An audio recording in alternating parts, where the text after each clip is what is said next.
Hello humans, it's just Martine and welcome to another episode of Kindle Clear Out. I have a problem. There are over 800 unread books in my Kindle library. So I've started doing this series once every 2 months where I read a selection of the books that are on my Kindle and I clear it out. And the theme for this episode is Amazon First Reads. Listen, the main problem with my Kindle and the number of books on it is how many free ebooks I got through Robin Reads, which is one of those email services that sends you a list of free ebooks for the day, and I have no self-control. So for a long time, I looked at that email every day and almost every day got at least one book. And so they stacked up kind of quickly. I no longer really look at the Robin Reads emails for the safety of my Kindle library, and yet my Kindle library is still growing. Why? Because as an Amazon Prime member, I get access to an Amazon First Reads pick every month, sometimes two. And so I decided for this episode we would clear some of those out. Some newer ones, some older ones, just 5 Amazon First Read books. Let's read some Amazon First Reads. Let's Amazon First Read. I'm trying, okay? Book 1. Okay, the first book I'm reading for this is Age of Winters, which I picked out in October of last year. So October 2024, which means it was published November 1st, 2024. And I'm giving it 3.5 stars. This is like a witch hunt-ish story. We're set in this town and they get this new person. I guess he's like a priest. He comes to town to do some investigation because there have been some things said about there potentially being witches in the area. It's been a little while since I finished reading this book. I've just been terrible at updating vlog clips. And now I really regret that because I'm having a horrible source monitoring error between this and The Crucible. I read The Crucible for my last TBR crime episode. And then I read this over spring break. And oh no, those things were too close together. I do remember things are starting to come back to me. So I do remember that we're following this woman. She lives in the house of the priest. And the old one is gone. Did he die? Maybe? And this new one has come to town to do some investigations. Right. So these children are dying. There are a bunch of children who go missing. Their bodies are found in the woods and stuff like that. So they're trying to figure out what's going on. They obviously think it's witchcraft of some kind. This priest comes to help facilitate investigations, and he's supposed to interrogate and get confessions by any means necessary, but he doesn't quite do that. Oh my gosh, I think I just remembered the plot twist from this. Memory is so crazy. Anyway, so he comes to town and this woman is working in his house as his maid, basically, and she gets obsessed with him pretty quickly. She's obsessed with him. It's just a story of her being obsessed with this dude and him trying to figure out what the heck is happening in this town and trying to figure out why these deaths happened, and more keep happening, which is not good because they keep catching people and being it's you, and then more happen. So yeah, that's this story. And I have to say 3.5 stars for clearly not being very memorable. Also just the pacing and the plotting around the 3/4 mark, I have to say. I was there for the setup and then I was eh. And that's probably very much why I'm having a source monitoring error now, where the middle of this book is getting confused with The Crucible for me because the middle was just meh. Oh, I'm having a lot of trouble with this. The point is, it was pretty good. It was okay. Nothing to write home about. But I guess this is me writing home about it regardless. And it's one more book off of my Kindle now. So that's good. I really don't read historical, witchy books that often, so I don't know why I read The Crucible and this so close together, but it's really throwing me off. That's my advice. Don't do that. Let's figure out what book we're reading next. Okay, the next book that I read for this was Their Shadows Deep, which is a more recent Amazon First Reads pick. I picked it out in January of 2025, so its publication date was February 1st. Feels nice to be relatively on top of things. And I'm giving this one a 4 stars. It's a historical mystery set around the time that JFK is running for president. We're largely following him, but also this woman whose husband dies in this weird incident, and he's related to JFK, like professionally, not personally. And so this woman is trying to figure out why her husband died. And it was pretty interesting. I haven't read a historical piece set in this time period and like focusing on the beginning of that particular administration. So that was pretty interesting. Yeah, in general, it was just engaging. It read quickly. There were lots of things happening, CIA things, secret things. I also found it interesting that we were following this female main character who was trying to uncover the mystery surrounding her husband's death, because I feel like often books will have that kind of setup, but they'll have the man trying to investigate like his wife's death. Maybe I'm wrong about that, but I feel like, I feel like there are still plenty of books where a woman is trying to figure out what happened to her husband, but I still liked it in this case, especially in the historical setting, because, women in historical settings. Yeah, that's the whole thought, women in historical settings. It was obviously fictionalized and like lots of things about it weren't true, but it was still an interesting time period in history to look at for this book. So I'm excited about that. And there's another book done. I just feel like we're really not getting enough hype for my outfit here.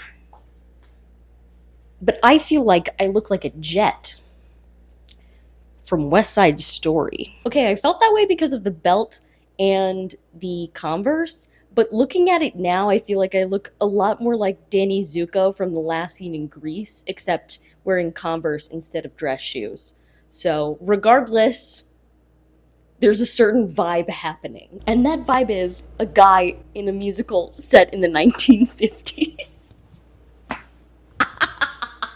This time, a year ago, March of 2024, for my Amazon First Reads, I selected Friends in Napa. I don't know how you would categorize this. Is it a mystery thriller? I think it would be a thriller more than a mystery. There is no mystery, I would say, but there is a murder involved. There is death. So it's not just a contemporary. We're following this group of friends as they go to Napa because two of the people in the friend group, they have bought a vineyard winery place, and so they're having this really big extravagant celebration and having people out to visit and see it and basically boast and be like, look, we're rich and we're awesome. I'm giving this book a 3.5 stars. It was generally like a fun time. If you like reading books about rich people and them being ridiculous, then this is one for you. Like, just they're so out of touch with the world in a way that's really fascinating to read. So if you want that, read this book. And it was just so much about like the facades that we put on for other people, right? All of these people were struggling in various ways, and none of them were being upfront and real about those ways, even though they were going to see their best friends in college. They were all just lying to each other like the whole time and being so fake. Their friend group had an interesting dynamic. Not a dynamic I would want to be part of. Just saying that right here, right now. But an interesting one to read about. And that's something that I feel like is true in a lot of fiction. The things that make for good books would not necessarily make for good lives. The same is true of like reading a fantasy or sci-fi book. You're like, I love this book about dragons. Also, if I had to fight on the back of a dragon, I would lose my lunch for sure. No question about it. So in the same way, this one, fascinating to read about these rich, snobby, fake people. Wouldn't want to deal with them in real life. 3.5, I don't know. Mystery thriller type books almost never get higher than that. If they do, they usually don't get higher than a 4 for me. It's just like, I read it and it was fun while I was reading it, and it's not going to leave a lasting impact on me. And that's all there is to it. So 3.5 stars, and it's nice that after a year, this book is completed and off my Kindle. In February of 2022, I selected The Astronaut and the Star. And it is only now, in March of 2025, that I have read The Astronaut and the Star. And I am giving it 4 stars. This is a romance book following an astronaut and a movie star. You could not tell from the title, right? Here are some tropes, just to throw them out for you. Grumpy sunshine. She is the grumpy, he is the sunshine. Definitely a he falls first situation. Forced proximity, also. Because basically, what had happened was, there is this movie star and he's going to make a film, and they want him as a promotional stunt to do like a month of astronaut training.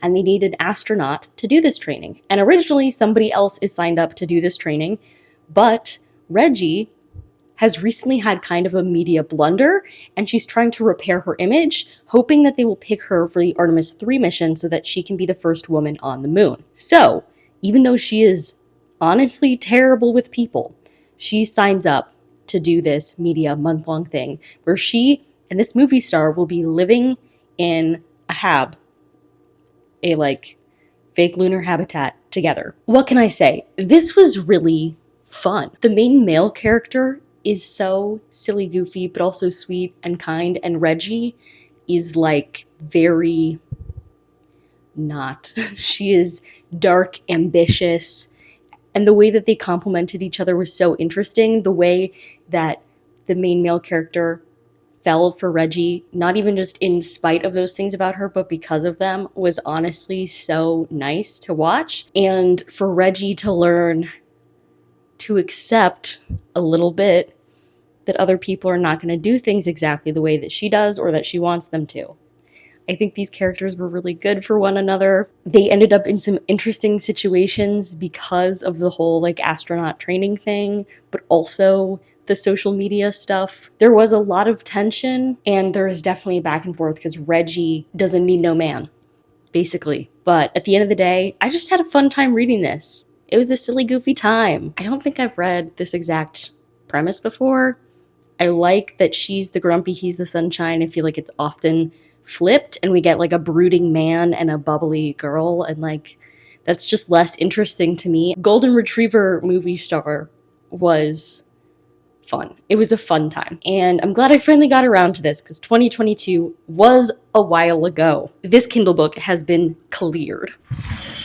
I just finished my last book for this video.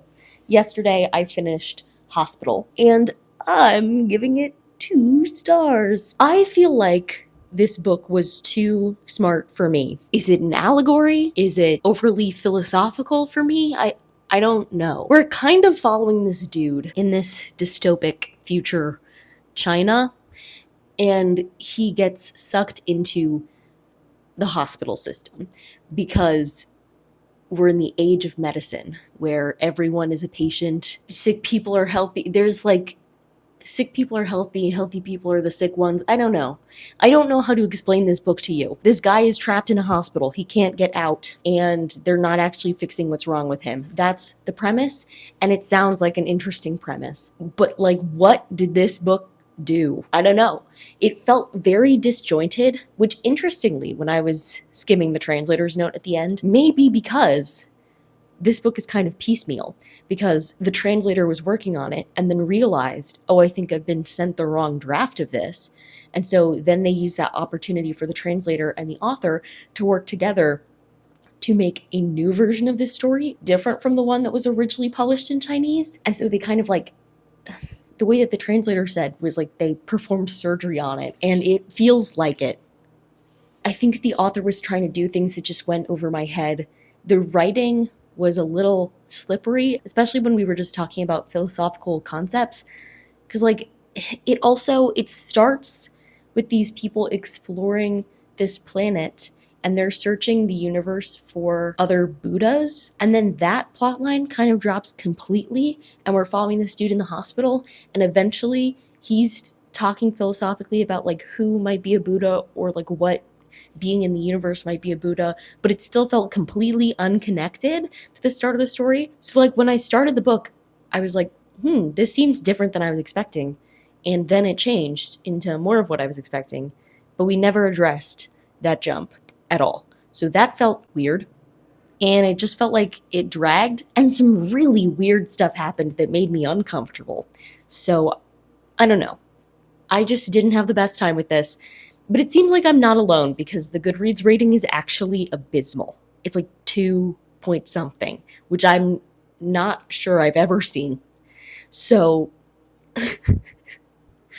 it's not just me, but I think it is partially me. This is also the first book in a series, and I will not be continuing the series. I got this as my Amazon first reads pick in February of 2023. So it's been over 2 years since I downloaded this, but I finally read it. That's really the whole point of this. So mission accomplished, I guess. And that is kind of a sad note to end on with a 2-star, but it is what it is. And 2 stars are not uncommon in the Kindle Clear Out series, unfortunately. I was hoping for better with the Amazon First Reads, but I guess not. At least I had that one 4-star from the astronaut book.